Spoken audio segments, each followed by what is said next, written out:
به نام خداوند بخشاینده مهربان. امروز یک موضوعی را می‌خواستیم مطرح کنیم که اونم در مسئله احترام به پدر و مادر است و ببینیم که پدر و مادر چه شخصیت‌هایی هستند. پدر و مادر شخصیتی هستند که سببی به دنیا آمدن ما و شما و نفرانی هستند که برای به دنیا آمدن ما و شما به چه سختی‌ها و به چه وزنینی‌ها روبرو شدند و علخصوص مادر مشفقه که هنگام دوران حامله‌داری و دوران حمل بیرون شدن و دوران شیر دادن و پدرم در نوبت خود برای دریافت نفقه با چه سختی‌ها روبرو می‌شود، چه مشقت‌هایی را پس سر نمی‌کنند که در این مورد خداوند بزرگ در کلام آسمانی خود می‌فرماید به نام خداوند بخشاینده مهربان و قضا ربک الا تعبدوا الا ایاه و بالوالدین احسانا. صدق الله العظیم. پروردگارت فرمان داده است که به جز او کسی را نپرستید و به پدر و مادر نیکی کنید. و در حدیث هم پیامبر گرامی رسول اکرم صلی الله علیه و سلم فرمودند احب الاعمال الی الله تعالی الصلاة علی وقتها ثم بر الوالدین. محبوب ترین عمل به سوی پروردگار این خواندن نماز در وقتش است و بعد از آن نیکی کردن به پدر و مادر است. از این حدیث و از این آیه مبارکه که تلاوت کردیم چنین برمی آید که در برابر عبادت به پروردگار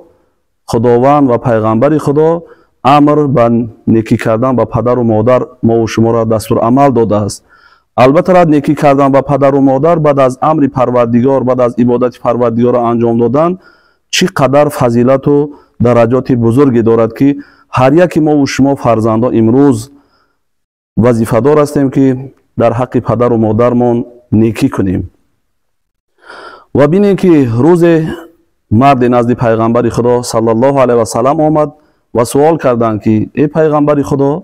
حقدارترین مردم کیست به من، نزدیکترین مردم تا که در حق اون نیکی کنم؟ پیغمبر خدا گفتند مادرت. باری دوم سوال کردند، باز هم پیغمبر خدا گفتند مادرت حقدارتر است. و برای سوم سوال کردند، باز هم پیغمبر خدا گفتند مادرت. و در باری چهارم وقتی که سوال کردند گفتند که پدرت حقدارتر است برای تو. یعنی که 3 مراتبه رسول اکرم صلی الله علیه و سلم مادر را بیان کردند. البته چنانی که گفتیم پیشتر حق مادر بیشتر است به خاطری که 3 مرحله بسا وزنین مادر پس سر میکند: دوران حامله داری، دوران تولد کردن فرزند و دوران شیر دادن که تا 2 سال فرزند شیر میخورد. و در این اثنا بینید که خداوند در دیگر آیه کلامی ربانی میفرماید ان اشکر لی و لوالدیک الی المصیر. صدق الله العظیم. شکرگزاری من و پدر و مادرت باش. یعنی که هر کسی که امروز خدا را شکر میکند لیکن از پدر و مادرش تشکر نمیکند، پس اون شکری که به پروردگار کرده است قبول نمی شود. شکر پروردگار با تشکر کردن پدر و مادر وابستگی دارد، قرینه دارد، نزدیکی دارد. هر کسی که امروز عبادت پروردگار را انجام میدهد، عملهای نیک،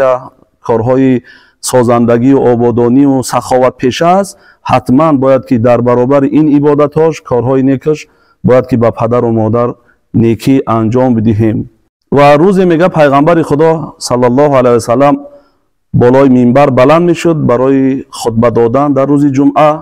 و در هر پله منبر وقتی قدم مبارکشان میگذاشتند آمین و در پله دوم هم گفتن آمین و در پله سوم هم گفتن آمین. و وقتی که پیغمبر خدا خطبه را دادن، اصحاب کرام نماز جمعه را خواندند. بعد از ادای نماز جمعه یاران پرسان شدند از رسول اکرم صلی الله علیه و سلم که این عملی که شما انجام دادید یکمین مراتبه است که ما شاهد این حال میشویم و چی سبب شد که 3 مراتبه شما آمین گفتید؟ و پیغمبر خدا در جواب گفتند که وقتی که من در پله یکم قدم مبارک ما گذاشتم، در پله دوم، در پله سوم حضرت جبرائیل علیه السلام حاضر شدند و دعا کردند که ای پیغمبر خدا، هر نفر از امت تو وقتی که پدر، مادر یا یکی از اینها را در حال حیات در دم پیری در میابد و برای اونها نیکی نمیکند و به همین سبب از دنیا میگذرد،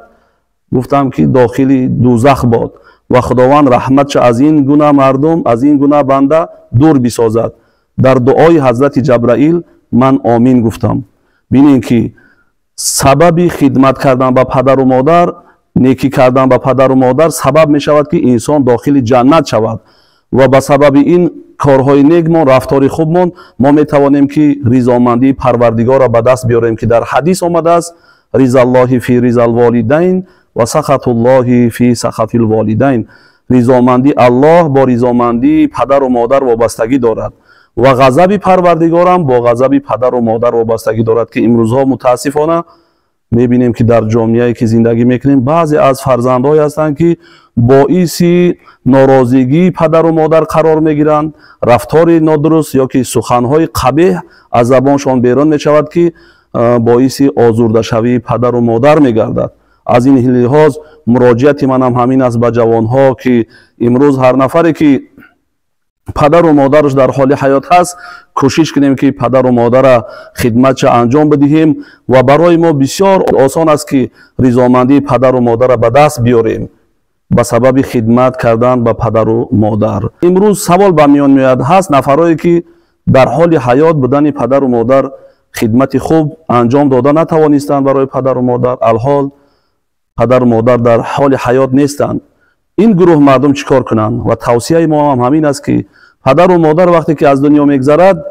چی در زنده بودنشان و چی بعد از گذشتشان هم بالای فرزندها حق‌های دارند و یکی از اون حق‌هایی که شریعت معین کرده است پدر و مادری که از دنیا گذشته باشد هم فرزند وظیفه‌دار است که در حق پدر و مادر از خدا طلب استغفار کند، یعنی که از خداوند طلب بخشش گناهان پدر و مادر کند که پروردگارا پدر و مادر من وقتی که در طلب تربیه من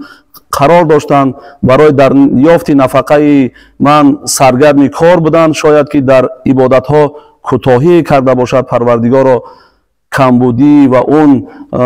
سستی که در عبادت انجام دادن پدر و مادر من اون گناه های پدر و مادر من را ببخش گفته طلب استغفار کنند. و دیگر حق پدر و مادر بالای فرزند هم همین است که بعد از گذشتشان اون عهدی که اون وصیتی که کرده است پدر و مادر، یعنی که زیادی ما و شما امروز میبینیم که پدر و مادری که در حال چی جوانی باشند چی در حال پیری باشند بسیار وصیت میکنند که فرزندم من در حال حیات هستم یا نیستم، تو کوشش کن که در جامعه یک نفری باشه که منفعت فایده به مردم برسد. هیچگاه من راضی نیستم که ضرر و زیان به مردم برسانی، حالان که در این مسئله ما حدیثی داریم که بهترین شما گفت پیغمبر خدا همون نفری است که نفع رسان مردم باشد، یعنی که امروز همون وصیت هایی که پدر و بابا و بیبی ها و مادرای ما میکنن در حال حیاتشون برای ما واجب است که چیکار کنیم بعد از گذشتشان هم همون توصیه و وصیتی که کرده بودن در حال حیاتشون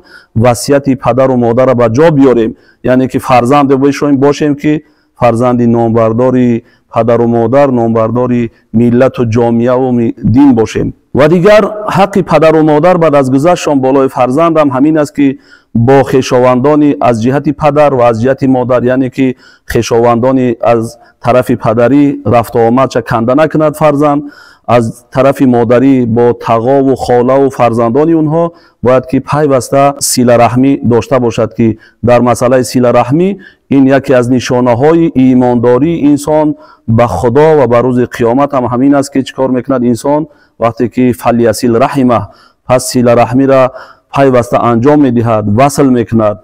و دیگر حقی که پدر و مادر دارد بعد از گذشتشان، یعنی که با دوستان پدر نزدیک شدن، رفت و آمد کردن، از حال و احوال دوستای پدر با خبر شدن و با همنشینان مادر همیشه پیوسته در صحبت بدن است که یکی از دیگر حقهای پدر و مادر است. و آخر دعوانا ان الحمد لله رب العالمین.